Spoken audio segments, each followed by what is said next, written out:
Hello everyone and welcome back to Convo on the Shore, the one and only Murakami video podcast.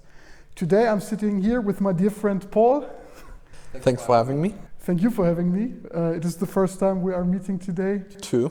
It took a couple of months to get together, but finally it's happened. It was very nice to text with you all the time, but...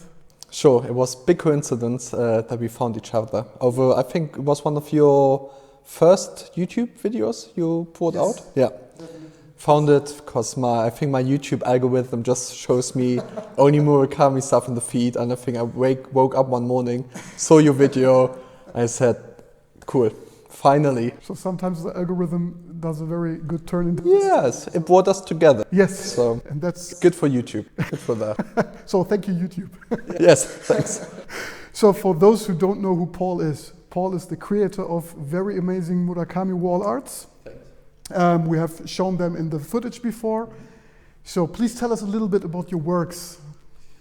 So I created, let's say, the artist named Blickgestalt, and I'm focused on creating art or prints that focus more or less on surreal and magical art, with a hint of, I would say, like pop art or movie poster kind of coolness as well.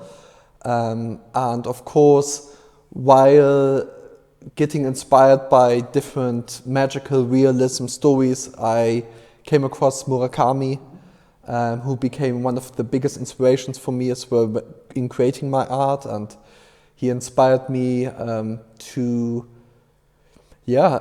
create very unique and different kind of art, because just the way he works with his surrealistic elements, but he doesn't overdo it, it's always very subtle, made me as well want to create art that looks and feels very similar.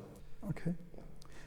So you are a creative director, I think, or? Yes, so my main job is here, and we are in the agency called Echt, where I'm creative director, and we focus mainly on packaging design and branding and advertising, and so that of course helped me as well in process of creating art myself. But yeah, just being artistic by myself, I love to read books, and I think very often books inspire one to become creative oneself. I mean, you with your videos, I think the same way. When you read books, your imagination gets turned on, and you think of, or you get so many visuals in your head. And I think people who like to be creative, they need an output as well for all of these pictures. And I had the feeling that there was very little good artwork or videos as well from Murakami out there, even though his stories are so inspiring and the images they create are so amazing. And that's why I just thought to myself, I guess I'm not a bad designer, and I want to create artwork that make their just to Murakami, and I would say is from the quality aspect deliver on what Murakami deserves as well. So I definitely think that you match the vibe of the books in a very masterful way. So at this point, thumbs up. But before we dive more into the creative work you are doing, could you describe your first contact to Murakami? How did you discover his books, and which one was the first, of course? I think so. When I switched jobs once, I went to an agency party. I did not know my colleagues yet, but I met one of my future colleagues, and she was all into books. Back then, I wanted to read more books, but I wasn't, a typical bookworm that I was just reading every night, maybe as I do now. And I asked her, do you have any books you can recommend? And one of the books was 1Q84 from Murakami. And I said, okay, that sounds interesting, but I already had, like images of 1984, and she as well said, no, it has something to do with it, but not really, and it's very special, and read it. And I read like the first third, so the first from the 3 books I read, and then I quit, because it was too surreal, I thought it was too weird as well. I wasn't used to those kind of books. And then I read many other kinds of books. I mean, more, I think, standard fantasy kind of books. And then I wanted to give him another try because I heard his name more and more, and I heard that people really loved his books. And I think that's where I thought, okay, maybe 1Q84 is just one of many of his books, and maybe this one's just really strange. So I switched to his second most popular book, I guess, Kafka on the Shore. And that's more or less where I fell in love then. And I said, wow, this is really unique. This is very different. And then I went back to review 1Q84 and I started again from the beginning, and I switched to the German version of the book, where I realized that the German translation I thought was much better written as well than the English translation, and then I was hooked. And then I just read more or less through all of the Murakami books after another. Yeah. So, but respects to you because you first tried 1Q84, which is indeed one of his longest books. It was hard, yeah. Yeah, I can imagine. Even though, but now, these days, I'm actually quite upset that he doesn't bring out enough of the long books. It's like, you just want to stay in the world, and you really get sad when one of his books ends, and then, you know. That's the thing. When I was a little bit younger, I thought that huge books are too huge and it's boring, but with Murakami, the thing is that you don't want to leave the world. No, and leave the characters behind. And that's always pretty upsetting, I think. And it's always a big hole afterwards. It's like, and I always think after Murakami book, I always need a week or so just to, you know, have the time to think about the story and the book, and the ending usually as well. Imagine as well for myself how the story can continue, because usually he keeps his endings very open. But I think it's quite normal for Japanese authors, or I think they don't always close their stories as much as like in Western media, or more or less as we're used to. But I think for the Western audience, it's very unusual that you have these open endings, and because he doesn't even conclude on all of the storylines, so you just have to imagine yourself how they could continue that. That's a subject, because, you know, Western audiences are used to explanations. Yeah. Everything is explained, and in the end there's always some sort of logical conclusion. But in the Japanese media, or even in South Korea, unusual things are very normal, and open endings are also very usual. I think that's as well. On the other hand, that's again what makes it so interesting for the Western audiences, because it's so very unusual to them.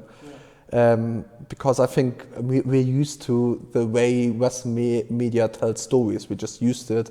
We grew up with it. We know it from the cinema.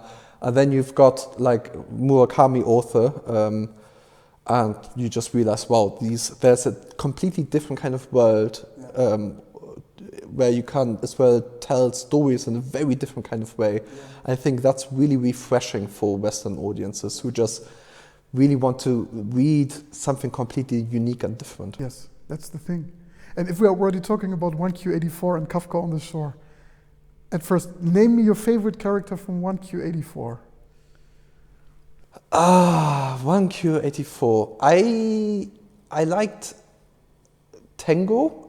I did. Even though he's weird, and the whole thing with his mom is just weird. But I thought he was interesting because he was very passive in the book. And more or less until right at the end, he has got no idea that he's like in a parallel world. But I did enjoy him. I don't remember his name. The one. There were so many. But I swear the inspector guy, like in the third book, who takes, this big role, and he is trying to chase Ushikawa. Yeah, he's trying to chase them. He's been described as quite, horrible, little, nasty looking guy. But I think he was an interesting character just because he came from a very different direction as the characters from the first half of the book. And I thought that was very interesting. Yeah, you didn't took him for serious at first. No. You said, okay, that's just an annoying guy. And then in the third book, he became such a threat to the two main characters. Exactly. And then he was dangerous at one point. He was dangerous. I mean, there were so many good characters as well in there. But yeah, I think now in comparison as well, like to Kafka on the Shore, I don't think you had this one character who really stuck by you, where you said, wow, this is really amazing. For example, Nakata in Kafka on the Shore, where, I mean, I think it was as well in one of your latest live streams where you as well asked a question, who's your favorite character? And like 90% said, it's Nakata, because he really sticks in your memory because he's so unique and so well written. I don't think you don't have that kind of character in 1Q84 who's that strong, but I think you have a very big cast of characters, and because usually I always feel like Murakami is focused on 1, 2, 3 characters in his plots, but in 1Q84 he really expanded it, and you had a lot of different narrators as well, switching between them. True, yeah. That's also something I noticed in 1Q84, and you know, I really enjoyed, for example, Tamaru, the bodyguard, because he was so cool, such a badass. I think. Yeah, I don't want to spoil, but he is where he is he's ruthless. Yeah? Ruthless, exactly. But still, he's like a soft bear. Yeah, and he's actually a big, very important protector for all of them as well. Like a guardian. What was her name again? His boss in the garden, the woman? Yeah, the doorway.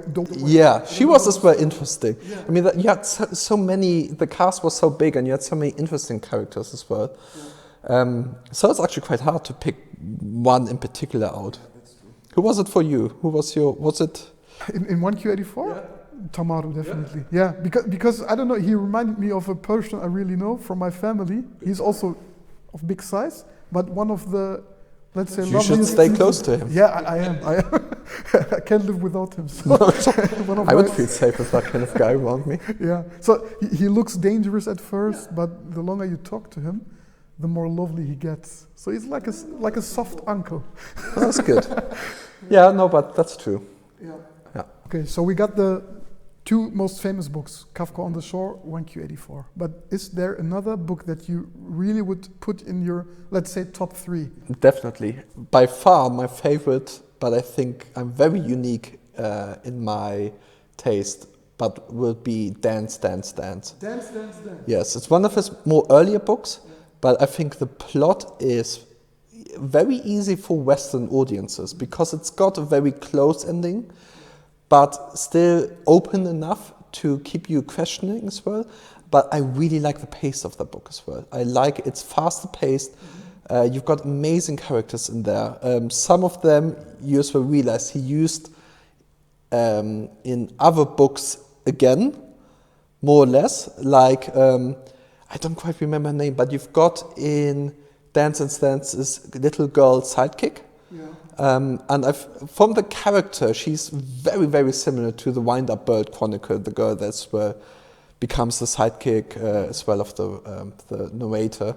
You got the unnamed narrator as well, and I think these are characters you do see returning again in his later novels, but I really, really fell in love in that book. That was one of the last books I had when I was like halfway through the book and was 12 o'clock in the night, and I just read the other half and stayed up the whole night just to finish the book. I just could not put it down.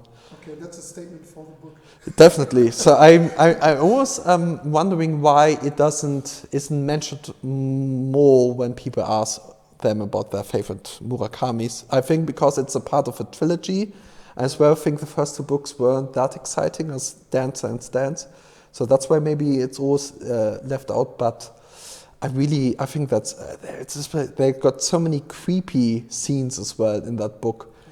You've read it, Dance? Unfortunately not. I read the first 2 parts, but you told me last year you need to read it. Dance and Dance, brilliant. There, it's like you've got some horror elements in there that are really suspenseful, and it's brilliant. It's got all of the genres in there. It's thrilling, it's exciting, it's a chase. It's for him a very fast-paced book as well.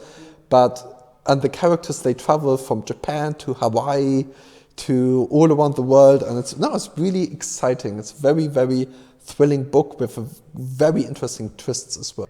So people have told me that it was inspiration for a movie that came out last year because of the Sheep Man. Which one? Which film? Did you watch Lamp? No, I haven't seen that yet. Please watch it. It takes place in Iceland. Okay. And it's some sort of folklore horror.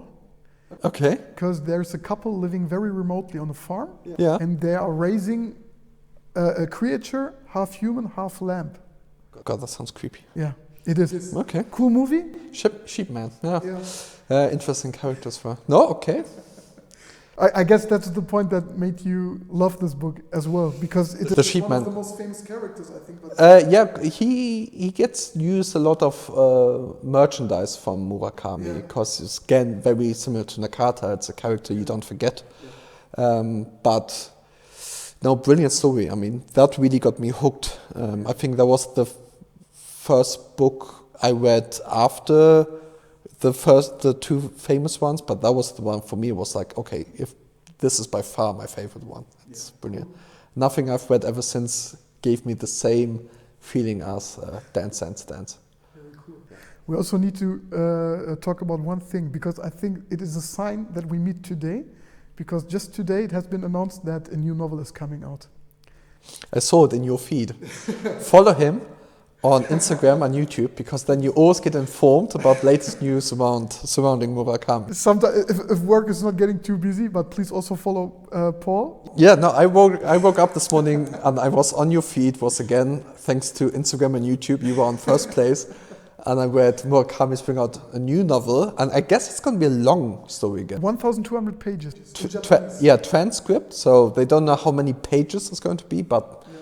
I mean, in his age, it's amazing. That's really cool. I think this could be something like his... I hope it's not his final masterpiece, but, you know, just like a movie director, the older, the better.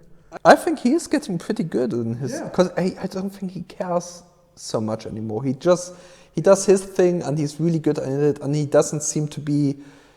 He doesn't... I don't think he's got the need anymore to be so experimental as he used to be. Because there was a time... where I think as well in one interview he talks about it, how he always tried to please the critics, or said it's too long. Okay, then he did short stories and they said it wasn't long enough. Okay, they wanted something more faster paced, and he did that, and so he always tried to please them. I think he just doesn't care anymore. He just does his style, and people love it, and I think that's super.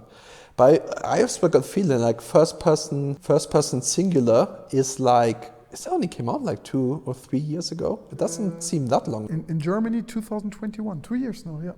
And now already maybe, hopefully, next year, a big novel. I mean, that'd be amazing. At first I was amazed because it said April 13, which is my birthday. Ah, look at that. But April 13 in Japan, not here. So I think we can count with 6 to 8 months more. In Germany, I don't know how it is in the US, but... Well, that's a big... I mean, if we've got Ursula Gräfe, who translates directly from the Japanese, and we don't have to wait for an American translation, hopefully she's going to prioritize the next Murakami book. Go, Ursula. Please, Ursula. All right, so you are a Harukist now. You love to read Murakami. Yes. Let's talk about your work. So since when have you started, and was there any initial plan, or did you just start to design this stuff? So when I created Blickgestalt, it really was for the purpose of just being artistic myself. So not working for any client, just doing work for myself. And I was inspired by Murakami. I read him by then, but I didn't create any pictures from his work yet. I just created my own stuff. But then I read Kafka on the Shore, and I was really inspired by the book. And I just felt like I really had like the motion that I wanted to have a Kafka on the Shore print hanging on my wall. So I went on Etsy and I looked, and there was nothing there. Really, there was maybe like one artist out there who had a print, and I thought it was okay. It wasn't like really artistic or anything. So I just thought to myself, okay, if nobody does it, I'm just going to design something myself, and try to visualize the image I had from his story in my head, just try to visualize it, how I thought the story felt like. And that's how I started creating artwork that are inspired by books. Because I as well really enjoyed the challenge of trying to think, okay, which colors fit the book, which typography should I take? The composition, is it loud, is it more quiet, is it more modern, is it more sci-fi? How do the books feel like? And trying to bring that on a picture, I thought was really challenging, but I really enjoyed doing that. So, yeah. So the first one was the Kafka artwork? That was the first one for Murakami, and I felt really, it was only that as well, so I only did that. I didn't even not have the intention on creating more. And I put it on the Etsy shop, and suddenly people went mad about this print, and because there was an early response on there was quite a fast response that I wasn't used to, because firstly my artwork beforehand, they were inspired by my own fantasy, and they were okay, but you didn't have like a big huge fan base. Yeah. Definitely not a fan base like Murakami has. And I mean, we know Murakami fans there are a lot of them, and they are very emotional and very loyal to his work. And I felt, let's say, I felt like, okay, that people did enjoy the work I did, and maybe as well were just looking for just that, just Murakami inspired artwork that they could put up in their walls, just decorate their homes with images that are inspired by books that they loved and stuck in their memory. What made the challenge even harder, because suddenly I didn't just want to create art from the way I was inspired by the book, but I wanted to, I wanted to create something that everybody could identify with, and everybody had the feeling of, okay, yes, this is as well how I felt like the book was told, and this is the imagery that fits that book. Yeah. So suddenly it wasn't just my own taste that I wanted to try to please, but the taste of all of his fans as well. But the beautiful thing is, of course, we all have the same pattern as a text, but finally your imagination is creating the picture in your head. Definitely. And if this matches to the pictures that you are creating, then this is something really interesting. Because for me, the Kafka on the Shore picture that you have seen, thanks again. Sure. It makes a very good... I always like it on your live feed when I see it in the background. I say, oh, that's cool. Yeah. So for me, this is exactly how I imagined Nakata. And also how he's sitting on the bench. But again, that's, I think, a big compliment to Murakami's style of writing is he creates figures and characters where, he's not known to be, author who really goes very much into detail in his description of the landscape or the characters, but still somehow he manages to create a scenery and a feeling and a vibe that people straight away get images in their head. And I think with his work it's so easy just to put it then in a design, because the images that get created in your head are so vivid and so strong as well. He has that filmic style of he does. telling a story. Yeah, definitely. Yes. I think it's where he said that he gets inspired by Western media and movies and TV shows, music, and all of these stuff. Of course, as well help to set the mood of the story. So after Kafka on the Shore, which one was the next one? I wanted to create a series and just leave it with that. So I did Wind Up Bird Chronicle next with a yellow color, just matching the Kafka one. Okay. Then I did Dance and Stance because it was my favorite.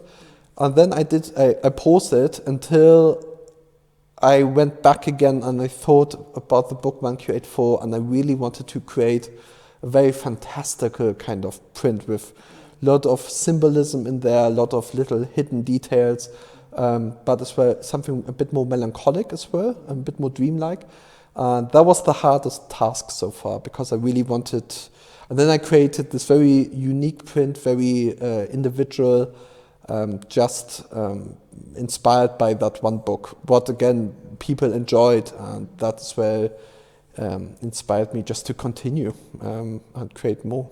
you told me when I came in, you showed me a glance of the 1Q84 work. Yeah.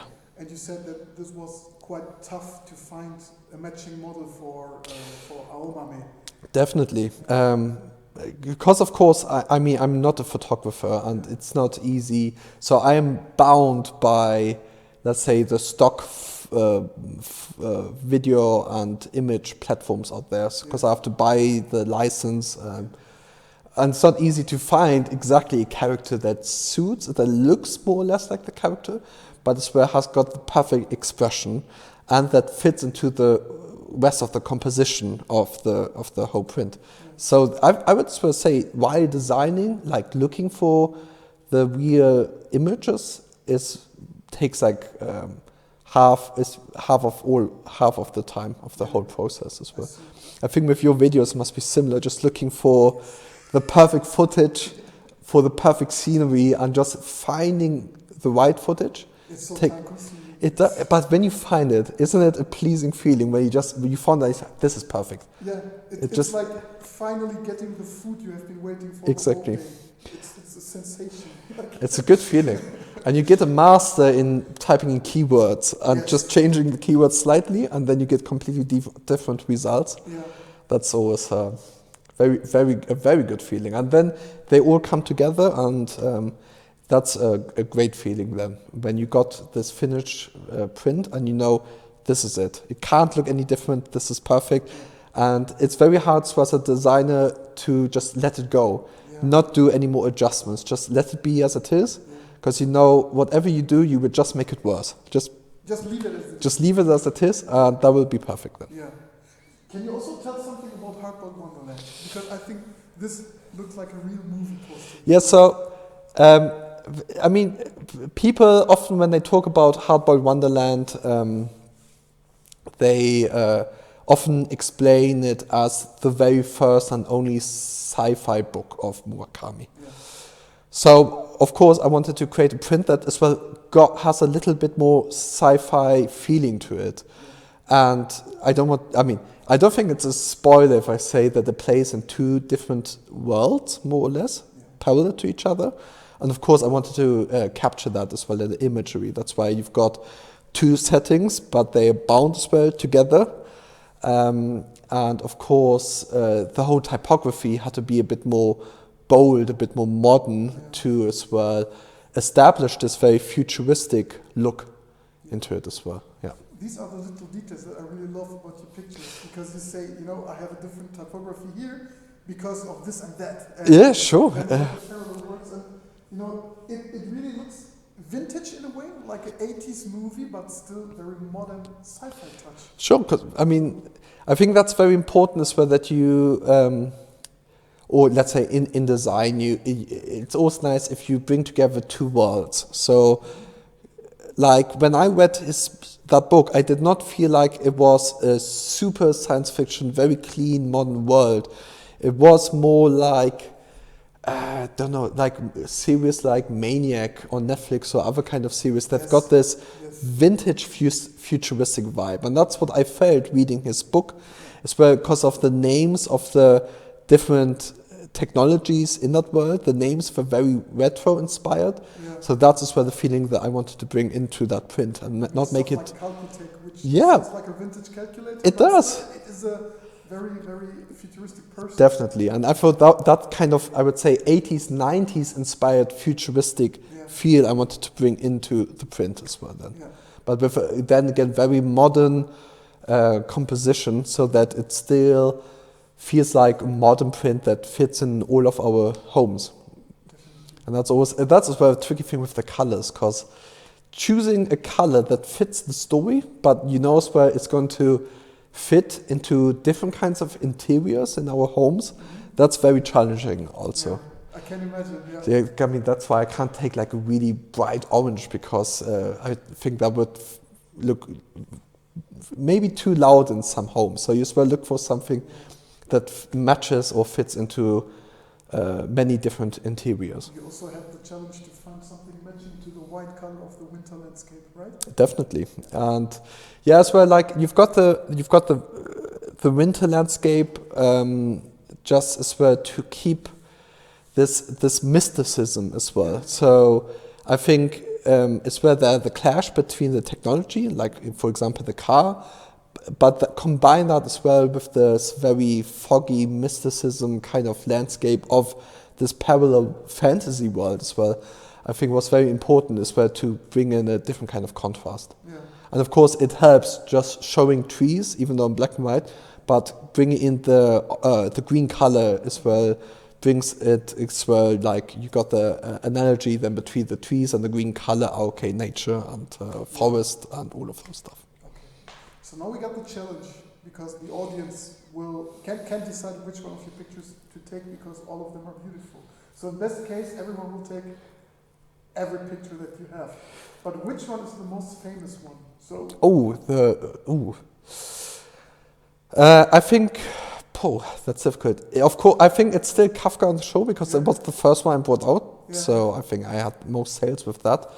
Even though, I think 1Q84 and Hardboiled Wonderland, they are closing in on Kafka on the show. Okay. They are gaining momentum as well at the moment. I can imagine that. Okay. So if we want to give our viewers a little more, let's say, motivation to get your pictures, what can you offer to us?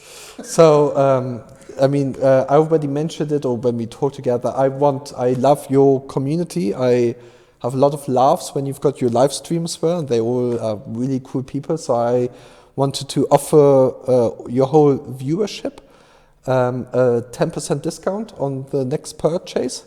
Thank you very much.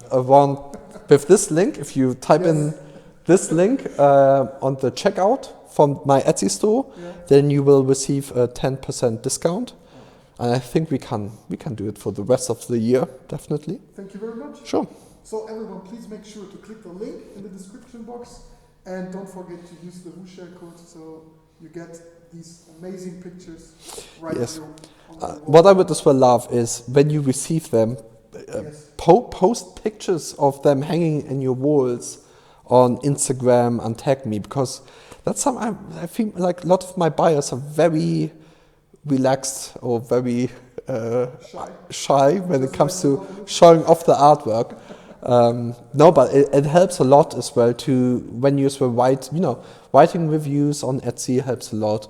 Posting a photo of it hanging your wall helps, or just showing them off on Instagram and tagging me. That's the best thing you can do, more or less. So you know what the job is right now. So please, I count on you, because these pictures are, I think, something we should really share worldwide.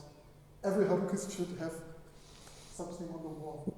So if we are talking about your work and your passion, does it affect your private life as well? It's funny that you mention it, because I'm engaged now, and thank you. And but I met my fiance 2 years ago over a dating app, and it was more or less because I was in one of my profile pictures, I was holding up the Kafka on the Shore print. And on this dating app, it was normal that the woman had to write first. So she wrote down, do you know the story of that print? Did you make it yourself? Did you read the book? And I said, yeah, I did. And so through Murakami, she recognized my work, and she didn't swipe me away, but she wrote to me, and I think 2 days later,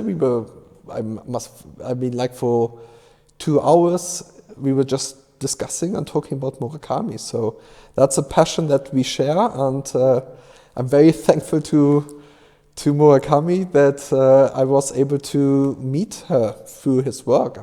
Such a beautiful story. I'm a very lucky boy. You're a lucky man. No, I'm a very lucky man. No, she's brilliant. But that's what I love about his fandom and his community. It's it's very unique. I don't know any other author except maybe J.K. Rowling who's got that kind of fan base, who are so active and so philosophical and so kind and open-minded as his fan base as well. Yeah, it is definitely. You can talk for hours with other fans, and the really cool thing is no matter which book you talk about, everyone has a different interpretation. It's so interesting to talk about this. Yes. Just for example, when we came in, we had to stop ourselves not to waste every word we got because we want to record them. But you mentioned something like a connected universe. Yeah, you stopped me when we were talking before, because I really feel like starting with one of his books, it's very closed. But the more you read, the more you feel like you're diving into this rabbit hole, and you find little connections. So, for example, Kafka on the Shore, there's this village at the end that Kafka meets, and there are so many parallels there to the village as well in Hardboiled Wonderland. Or so in Hardboiled Wonderland, it's all about them losing a shadow and losing a part of themselves. What again you've got in Sputnik Sweetheart, you've got the female character that gets lost, and she returns again, but without a shadow and white hair. And all of that, you suddenly find connections, and you just ask yourself, where was she? Where did she get lost to? She's suddenly disappeared, and she comes back without a shadow, and you always think, is there a connection there? I'm not sure if Murakami is just playing with us, but I do enjoy the chase, finding these parallels. Or the sheepman popping up in other books again, and I think it's one of the cats from which book was it, where the Wind-Up Bird Chronicle. One of the cats is the same one from that Nakata talks to in Kafka on the Shore. Yes. Okay, so you mean Otsuka, right? If it's one of the, I'm not sure the name of the. Otsuka is the one who talks to Nakata first when he describes his life.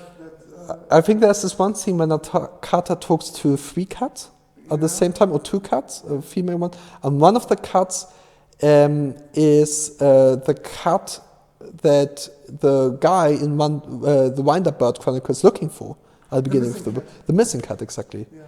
So again, there you've got the connection. It's not a big connection, but it's just fun spotting them.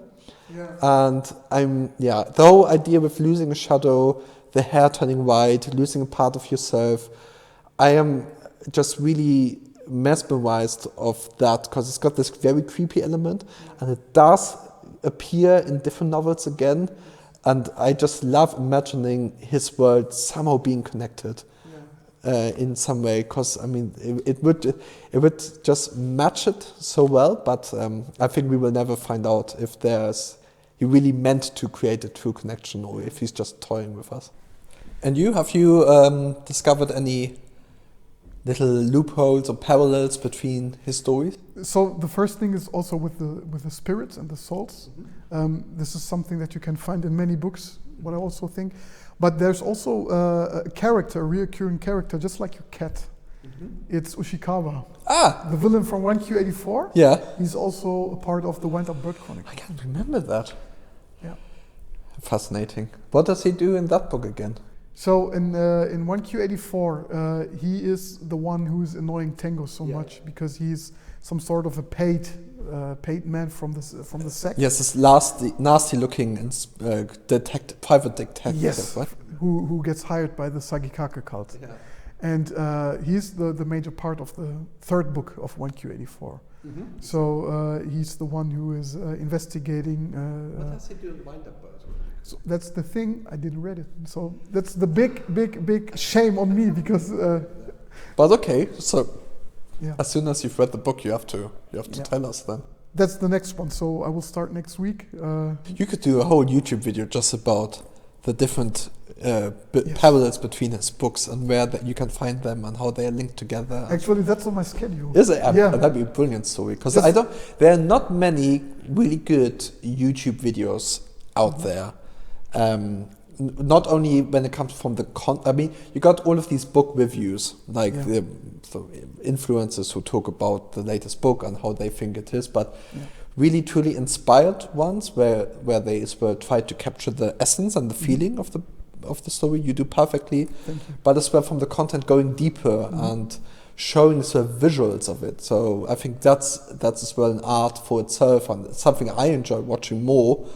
than just seeing one influencer talk about his latest favorite book. It's just it's for bringing music and video together and talking about his stories, because that's something that's always been very important to Murakami as well, is the combination of music and visual, the way he describes it, with his passion for music as well. I think that's something very important when one talks about his stories. Yeah, that's something I want to do more deeper dive in. So one video will be about the music only, then we will have another one about the connections, just like a multiverse thing, which is very famous in, let's say, Marvel. Definitely. But I think Murakami is cooler than Marvel. It's deeper. It's a bit deeper. It's more levels there as well to discover than Marvel. And then we will do some character discussions. So I will do a series for Killing Commendatore, where I will talk about every single character. The same for Kafka on the Shore. The same for 1Q84. Just as an example, 1Q84, Sagikaka Cult Explained. Just a sole video about the cult. Yeah, and as well, maybe as well the parallels to what really happened in Japan back then, because you did have the cults as well back then, and you did. Yeah. I mean, there's so much inspired by historical facts as well in Kafka on the Shore with Nakata, what happened, and the influences from the war and all of those aspects. Yeah. There's a lot of content there. Yeah, it is something really, really huge, and we need somehow take the time to discover it, because that's just an honor of Murakami, because he puts so much passion into his works. And I think it is somehow, of course there are many reviews on YouTube, that's fine, but there's not the single channel that really talks in theory about the books. Definitely, and I think that's what people are looking for.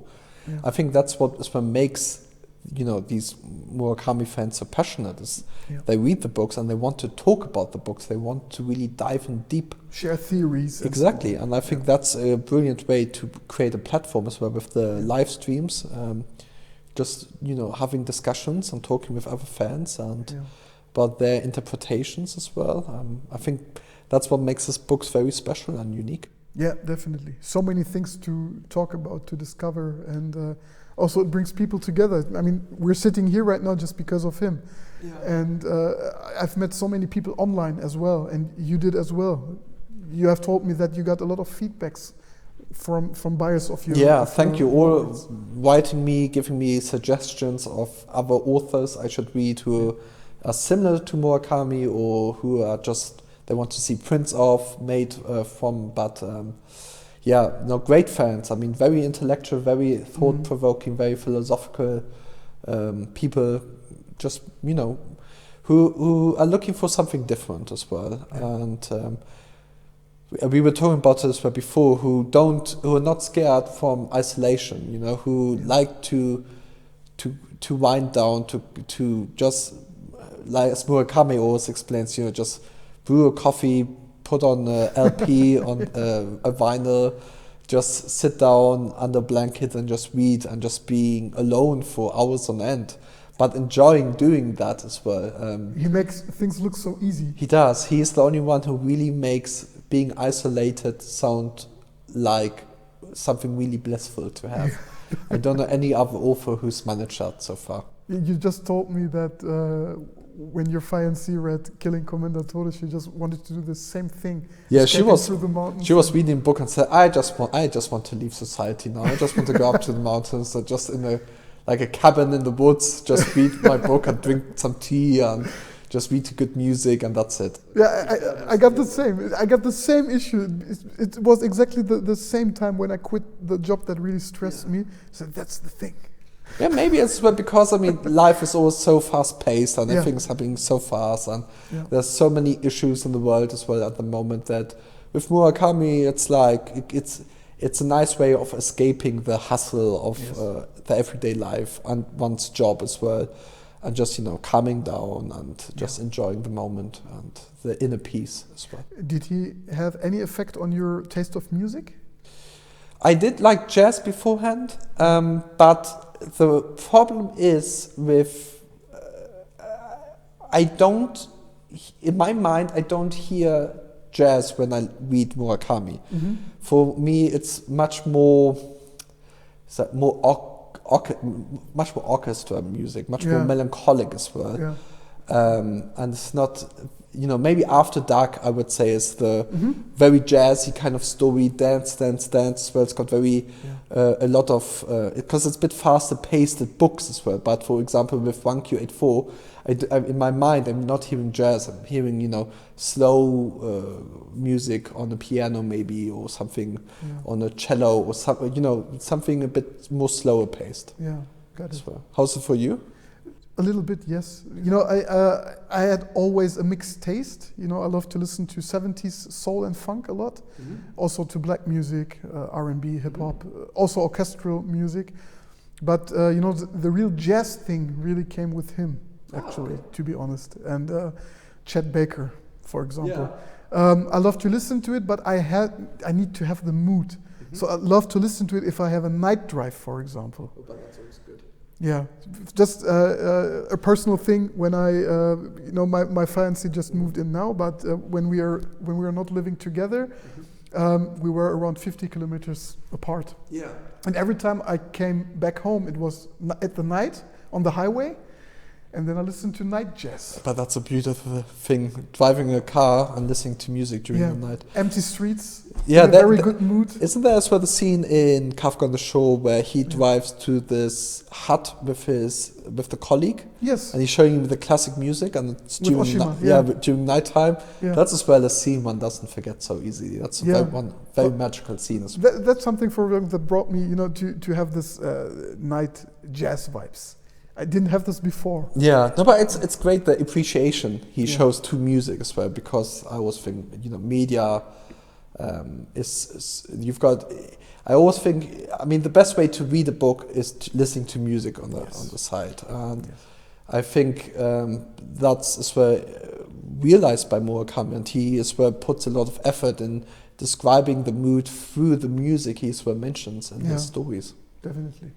Apart from Murakami, I've seen that you have other wall arts on your shop. Yes. There are some books, I guess? Definitely. There are. I think for a lot of Murakami fans, there comes the point where they've read most of his books. Yeah. And they're looking for similar books, or because they're not quite prepared to leave his world yet. Yeah. But through the help of a lot of my fans and buyers who sent me many recommendations, I found a couple of books and authors who are as well brilliant in their own merit. Of course, they're not the same, and they've got their own style, but there are amazing books out there that as well, play a lot with the magical realism element of that Murakami as well works with. For example, David Mitchell.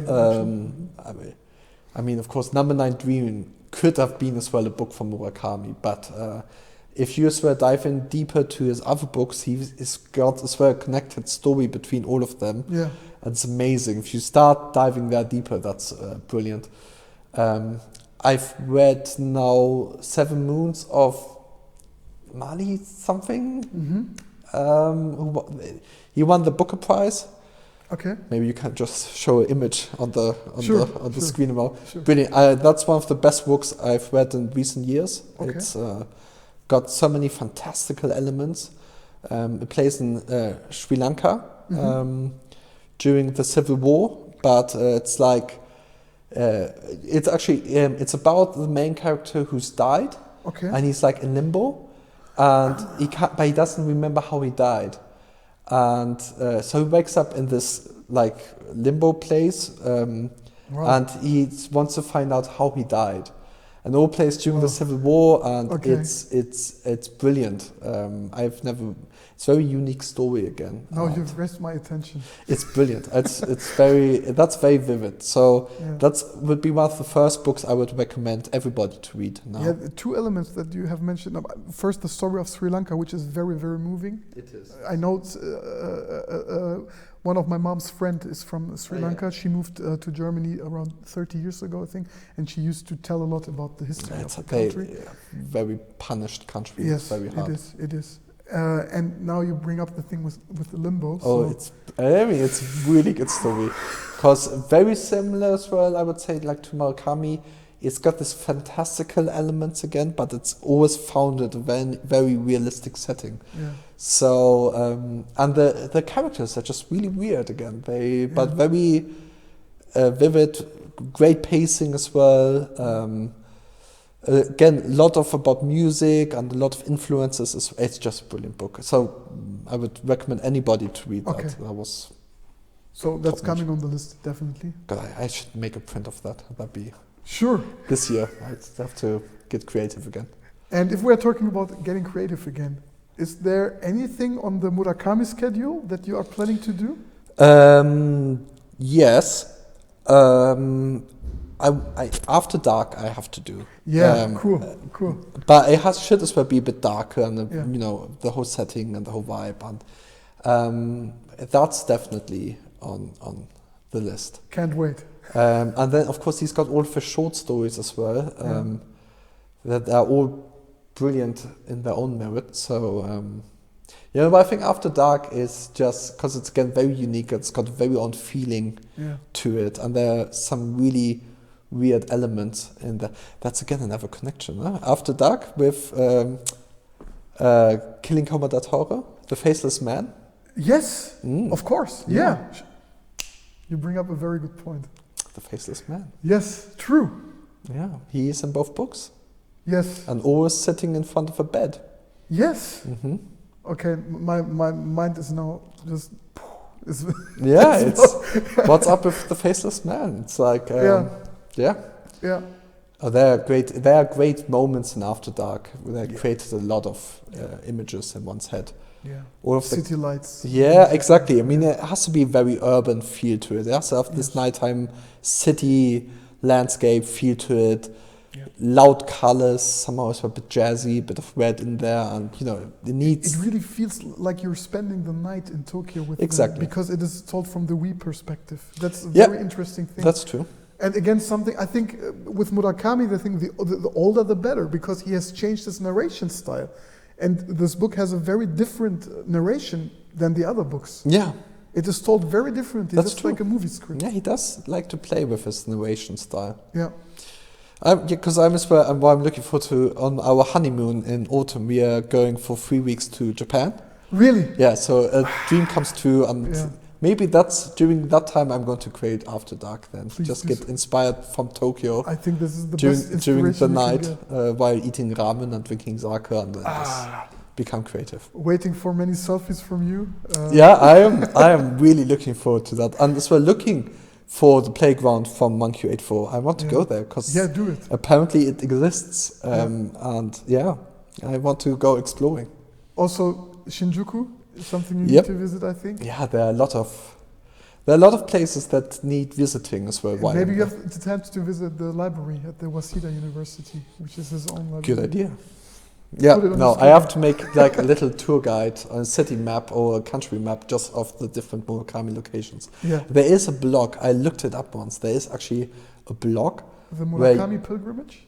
I'm not quite sure where you can visit, and they go into the different locations. Yeah, it's the and I went through there once, and I thought, and there was one other very old documentary, I can't find it on YouTube anymore, beautifully made, when they were talking about After Dark on 1Q84, and I remember the narrator standing together with somebody who knew Murakami on the playground from 1Q84, playing this really amazing orchestral music, and that was a really good documentary as well, just showing the sides of, like as well the railway from 1Q84 where she went down the fire escape at the beginning. That's as well the real place that you can visit actually when she went down. So the stairs where she... Yeah, they exist. You can actually go, I mean they're closed because they're a fire escape, but you can actually go there and see it under the motorway. Yeah. Please send me the link. We need to watch it in a live stream together with, if it still exists. And I found it once, that documentary.